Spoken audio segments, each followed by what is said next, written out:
Hello guys, welcome to class number 5 of Adobe Illustrator. आज की video में हम सीखेंगे shaper tool, pencil tool, smooth tool, path eraser tool, join tool, और अगर वीडियो ज़्यादा लंबी ना हुई तो रेजर, सीजर और नाइफ टूल भी सीखेंगे। तो सबसे पहले सीखते हैं शेपर टूल। शेपर टूल जैसे कि नाम से ज़ाहिर है, ये शेप्स बनाने के लिए इस्तेमाल होता है। आप सोच रहे होंगे शेप्स तो हम रेक्टेंगल और सर्कल और इस तरह की चीज़ों से भी बना सकते हैं, या पेन टूल के यूज से भी बना सकते हैं। तो पेन टूल और शेपर टूल से शेप बनाने में क्या डिफरेंस है, मैं आपको दिखाता हूँ।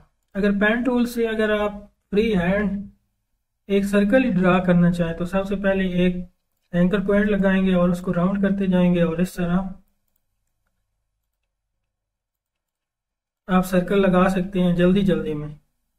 लेकिन अगर शेपर टूल से इसी तरह एक रफ सी ड्राइंग बनाएं तो आप देख रहे हैं कि बिल्कुल एग्जैक्ट उसने रफ ड्राइंग से बिल्कुल एग्जैक्ट सर्कल बना के दे दिया है। इसी तरह अगर पेन टूल से अगर हेक्सागन या पॉलीगॉन इस तरह की कोई शेप बनाना चाहें तो बहुत ज़्यादा मेहनत लगती है इस तरह, और वो एग्जैक्ट भी नहीं बनती होगी अगर जल्दी जल्दी में बनाए तो।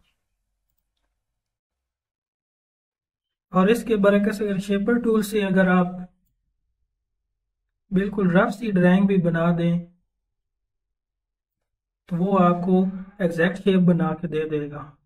उसके अलावा शेपर टूल शेप्स को कंबाइन करने के लिए भी यूज होता है। फॉर एग्जांपल हमने एक सर्कल ड्रा किया है, एक और सर्कल ड्रा कर लेते हैं। तो इन दोनों शेप्स को अगर कंबाइन करना है तो शेपर टूल की मदद से बस इस तरह ड्रा कर दें।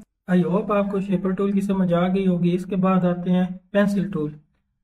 पेंसिल टूल का भी काम वही है जो पेन टूल का काम होता है, लेकिन पेन टूल और पेंसिल टूल में डिफरेंस ये है कि ये आप जिस तरह ड्राइंग बनाते हैं, बिल्कुल पेंसिल से ड्रा कोई चीज़ ड्रा कर रहे होते हैं, ड्राइंग सी बना रहे होते हैं, उसके लिए पेंसिल टूल इस्तेमाल होता है। अगर आप पेन टूल यूज़ करते हैं तो आपको सबसे पहले एक एंकर लगाना होता है, फिर उसके राउंड अबाउट जिस तरह आपने करना होता है माउस से ड्रैग करते हैं और इस तरह लगाते हैं। तो हर एंकर पॉइंट लगाने के लिए हमें एक दफ़ा माउस से क्लिक करनी पड़ती है और एक एंकर पॉइंट ऐड करना होता है। लेकिन अगर आप पेंसिल टूल यूज़ करते हैं तो बिल्कुल फ्री हैंड ड्राइंग की तरह इसको यूज़ कर सकते हैं, जो कि पेन टूल से थोड़ा सा मुश्किल होता है। अगर पेंसिल टूल पे डबल क्लिक करें तो हमारे पास एक न्यू पैनल ओपन हो जाता है, जिसमें हम पेंसिल की जो प्रॉपर्टीज़ होती हैं उनको अपने हिसाब से एडजस्ट कर सकते हैं। ये जो फिडेलिटी पैनल होता है इसकी मदद से आप पेंसिल टूल से ड्रा की गई जो लाइन होती है उसको स्मूथ या एक्यूरेट जिस तरह आप इसको रखना चाहते हैं रख सकते हैं। अगर बिल्कुल स्मूथ पे ले जाएंगे तो पेंसिल टूल से जो शेप या जो भी चीज़ ड्रा करेंगे उसके कॉर्नर बिल्कुल राउंड होंगे। और इसी तरह अगर इसको थोड़ा बहुत शार्प करना है कॉर्नर को तो इसको अपने हिसाब से एडजस्ट कर लेते हैं। पेंसिल टूल के बाद आता है स्मूथ टूल। फॉर एग्जांपल अगर आपने कोई पेंसिल से कोई शेप ड्रा की है, अगर आप देखें तो इसके ये वाले कॉर्नर जो हैं ये ज़्यादा शार्प हैं और यहाँ से राउंड है, तो स्मूथ टूल की मदद से आप इस चीज़ को अपने हिसाब से एडजस्ट कर सकते हैं।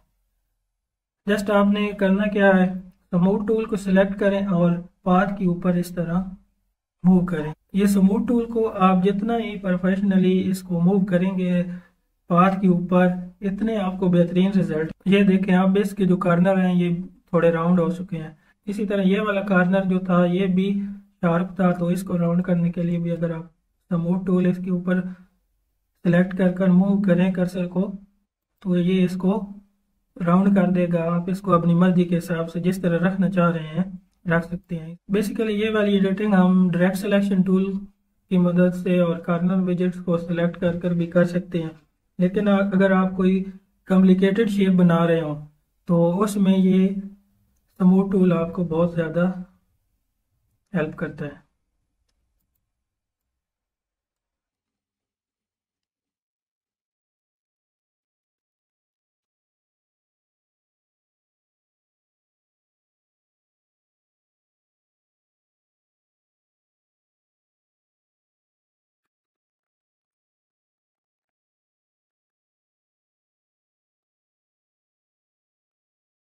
ये थोड़ा टाइम टेकिंग प्रोसेस होता है, लेकिन इसकी मदद से आप बहुत बेहतरीन रिजल्ट्स ले सकते हैं। जैसा कि आपको पता है कि ये जो हमने शेप जब ड्रा की थी तो इसके कर्नर जो थे वो इतने राउंड नहीं थे, लेकिन शेप टूल की मदद से हमने इसको बहुत बेहतर कर लिया है।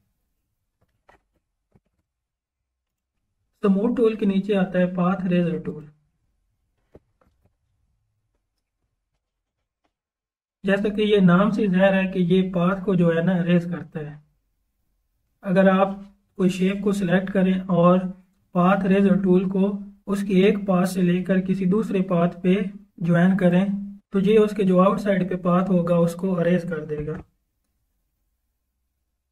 ये देखिए,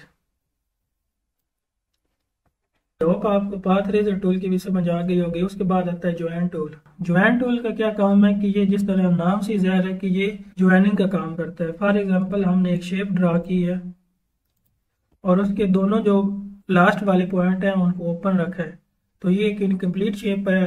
तो इन दोनों को ज्वाइन करने के लिए हम ज्वाइन टूल की मदद ले सकते हैं और इसके ऊपर इस तरह मूव करें तो ये दोनों को सिलेक्ट कर देगा। आई होप आपको shaper tool, pencil tool, smooth tool, path eraser tool और ज्वाइन टूल का आइडिया हो गया होगा। आई होप आपको ये वाली वीडियो भी पसंद आई होगी। Thanks for watching. लाइक और सब्सक्राइब ज़रूर कीजिए।